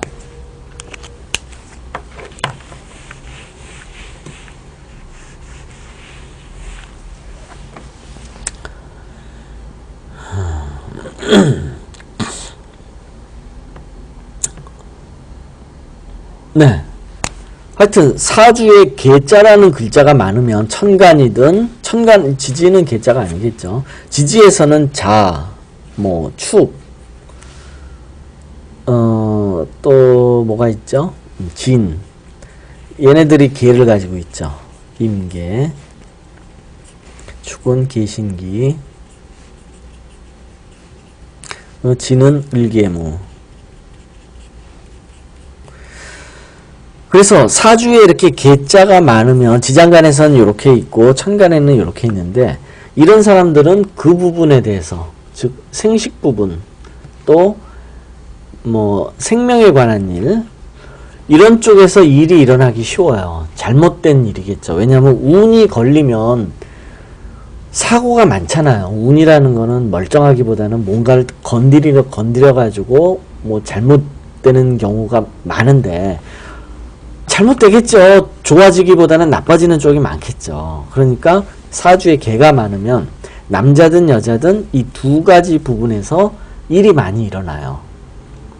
그리고 이 일들이 특히 여자한테는 굉장히 부수적인 또 다른 효과를 많이 일으켜요. 남자보다도 더 광범위하게. 그래서 여자는 이제 주로 치매나 또 뭐 생리불순 이게 다 임신 능력과 생명 만드는 능력과 관련된 생리불순이라든지 또 냉증이라든지 뭐 하여튼 여자는 이런 병들이 많아요. 남자 병이라고 그러면 이거는 뭐 아까 말한 지하철 성추행범 뭐 요런 부분 남자는 그렇게 많지는 않아요. 그 다음에 이제 뇌병 남자나 여자나 이건 공통적으로 이거는 이제 생명과 다르게 이 개가 하늘에 떠 있는 거기 때문에 사람의 뇌에 해당하고 그러다 보니까 뇌병으로도 많이 나타나요. 뭐 궁금한 거 있으세요? 개에 관한 거. 개.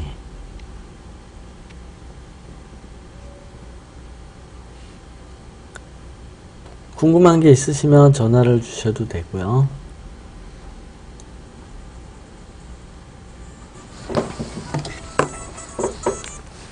예. 예, 아유, 오늘 많이 오랫동안 해주셔서 이제 많이 배운 것 같습니다. 예, 뭐, 사주풀이가 아니어가지고, 뭐, 어땠는지 모르겠어요. 아니에요. 저도 뭐 이제 세계 선생님께서 영상 강의를 해주시고 그래서 네. 궁금하고 했던 것 같습니다. 예. 그럼, 예, 그럼 또 더 궁금한 게 있으시면 게시판에다 올려주시고요. 예, 오늘은, 예, 여기까지 하겠습니다. 네, 감사합니다. 오늘 수고하셨어요. 예, 예. 네, 오늘 여기까지 할게요.